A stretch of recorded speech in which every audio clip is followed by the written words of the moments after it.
Assalamualaikum warahmatullahi wabarakatuh. Nama saya Muhammad Faizal Hafid dari kelas 10 TKROB. Kali ini saya akan membacakan tentang materi Wilopo. Kabinet Wilopo, dari proses terbentuknya, program kerja, partai pendukung, dan berakhirnya kabinet. Proses terbentuknya kabinet. Kabinet Wilopo terbentuk setelah berakhirnya kabinet sebelumnya, yaitu Kabinet Sukiman. Hal ini dikarenakan Kabinet Sukiman menandatangani persetujuan bantuan ekonomi dan persenjataan dari Amerika Serikat kepada Indonesia atas dasar Mutual Security ACT atau MSA.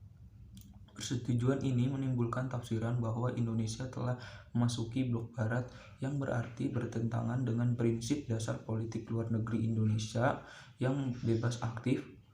Muncul pertentangan dari Masyumi dan PNI atas tindakan Sukiman, sehingga mereka menarik dukungannya pada kabinet tersebut. DPR akhirnya menggugat Sukiman dan terpaksa Sukiman harus mengembalikan mandatnya kepada Presiden. Assalamualaikum warahmatullahi wabarakatuh. Nama saya Muhammad Daf Bagus Utama dari 10 TKROB absen 13. Atas dasar itu, pada tanggal 1 Maret 1952, Presiden Soekarno menunjukkan Sidik Jojo Soekarto atau PNI pada Prawoto Mangkusumisto atau Masyumi menjadi formatur. Yang diminta oleh Presiden Soekarno kepada formatur ialah sebuah kabinet yang kuat dan mendapat dukungan cukup dari parlemen. Usaha kedua formatur untuk membentuk kabinet yang kuat menemui kegagalan sebab tidak ada kesepakatan tentang calon-calon yang akan didudukkan di dalam kabinet. Pada tanggal 19, kedua formatur itu mengembalikan mandatnya dan Presiden Soekarno menunjuk Mr. Wilopo atau PNI sebagai formatur baru.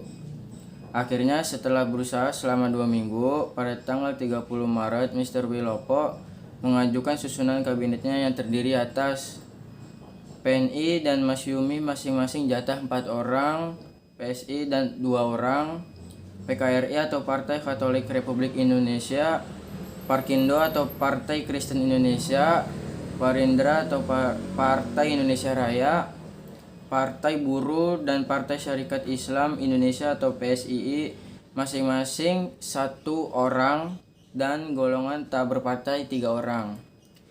Program kerja kabinet. 1. Organisasi negara. A. Melaksanakan pemilihan umum untuk konstituante dan dewan-dewan daerah atau konstituante DPR dan DPRD. Program untuk menyelenggarakan pemilu ini merupakan program yang diutamakan dalam kabinet Wilopo. B. Menyelesaikan penyelenggaraan dan mengisi otonomi daerah. C. Menyederhanakan organisasi pemerintahan pusat. 2. Kemakmuran. A. Menunjukkan tingkat penghidupan rakyat dan mempertinggi produksi nasional bersama bahan makanan rakyat. Dan B. Melanjutkan usaha perubahan agraria. 3. Kemakmuran. Menjalankan segala sesuatu untuk mengatasi masalah keamanan dan kebijaksanaan sebagai negara hukum, menyempurnakan organisasi alat-alat kekuasaan negara, dan mengembangkan tenaga masyarakat untuk menjamin keamanan dan ketentraman. 4.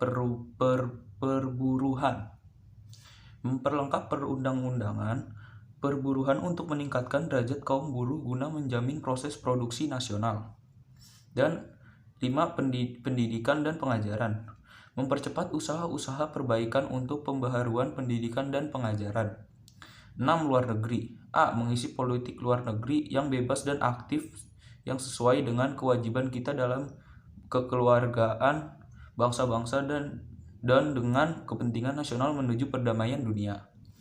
B. Menyelesaikan penyelenggaraan penghubungan Indonesia-Belanda atas dasar Unistatut menjadi hubungan berdasarkan perjanjian internasional biasa dan menghilangkan hasil-hasil konferensi meja bundar yang merugikan rakyat dan negara. C. Meneruskan perjuangan memasukkan Irian Barat ke dalam wilayah Indonesia secepatnya. Partai pendukung kabinet. Kabinet Wilopo mendapat dukungan koalisi dari PNI, Masyumi, dan PSI. Partai Sosialisasi Indonesia atau PSI didukung oleh kaum intelektual Jakarta, tetapi hanya mendapat sedikit dukungan umum di kota-kota lainnya. Basis utama Partai Nasional Indonesia atau PNI ialah di dalam birokrasi dan kalangan para pegawai kantor. Motivasi partai mendukung pemerintahan yaitu agar mereka duduk di dalam parlemen dengan praktik politik dagang sapi yang hanya menguntungkan segelintir elit politik. Berakhirnya kabinet. Faktor-faktor yang menyebabkan kabinet Wilopo jatuh. 1. Masalah ekonomi, yaitu adanya kondisi krisis ekonomi yang disebabkan karena jatuhnya harga barang ekspor Indonesia, sementara kebutuhan impor terus meningkat. Penerimaan negara menjadi menurun. 2. Terjadi defisit kas negara karena penerimaan negara yang berkurang banyak terlebih setelah terjadi penurunan hasil panen sehingga membutuhkan biaya besar untuk mengimpor beras. Perkenalkan, nama saya Muhammad Dafa Zaidanur, kelas 10 TKROB, absen 12.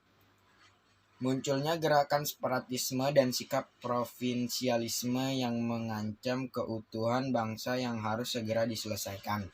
Di beberapa tempat, terutama di Sumatera dan Sulawesi, timbul rasa tidak puas terhadap pemerintahan pusat. Munculnya sentimen kedaerahan akibat ketidakpuasan terhadap pemerintahan. Mereka juga menuntut diperluasnya hak otonomi daerah, reorganisasi atau profesionalisasi tentara, menimbulkan kericuhan di kalangan militer yang menjurus ke arah perpecahan. Terjadi peristiwa 17 Oktober 1952, yaitu adanya konflik di tubuh Angkatan Darat atau tentara dan politisi sipil atau DPR yang diawali dari upaya pemerintahan untuk menempatkan TNI sebagai alat sipil, sehingga muncul sikap tidak senang di kalangan partai politik sebab dipandang munculnya peristiwa Tanjung Morawa mengenai persoalan tanah perkebunan di Sumatera Timur atau di Delhi. Perkebunan tersebut adalah perkebunan milik orang asing, yaitu perkebunan kelapa sawit, teh, dan tembakau. Sesuai dengan perjanjian KMB, pemerintah mengizinkan pengusaha asing untuk kembali ke Indonesia dan mengembalikan lahan perkebunan mereka kembali serta memiliki tanah-tanah perkebunan. Pemerintah menyetujui tuntutan dari pengusaha asing ini dengan alasan akan menghasilkan devisa dan akan menarik modal asing lainnya masuk ke Indonesia. Tanah perkebunan di Delhi yang telah ditinggalkan pemiliknya selama masa Jepang telah digarap oleh para petani di Sumatera Utara dan dianggap miliknya, sehingga pada tanggal 16 Maret 1953 muncullah aksi kekerasan untuk mengusir para petani liar Indonesia yang dianggap telah mengerjakan tanah tanpa izin tersebut. Berakhirnya kekuasaan kabinet. Akhir peristiwa Tanjung Morawa muncullah mosi tidak percaya diri Serikat Tani Indonesia terhadap Kabinet Wilopo. Peristiwa Tanjung Morawa ini dijadikan sarana oleh kelompok yang anti kabinet dan pihak oposisi lainnya untuk mencela pemerintah. Akibatnya Kabinet Wilopo mengembalikan mandatnya kepada Presiden pada tanggal 2 Juni 1953 tanpa menunggu mosi itu diterima oleh parlemen. Sekian dari kelompok kami, kurang lebihnya mohon maaf. Wassalamualaikum warahmatullahi wabarakatuh.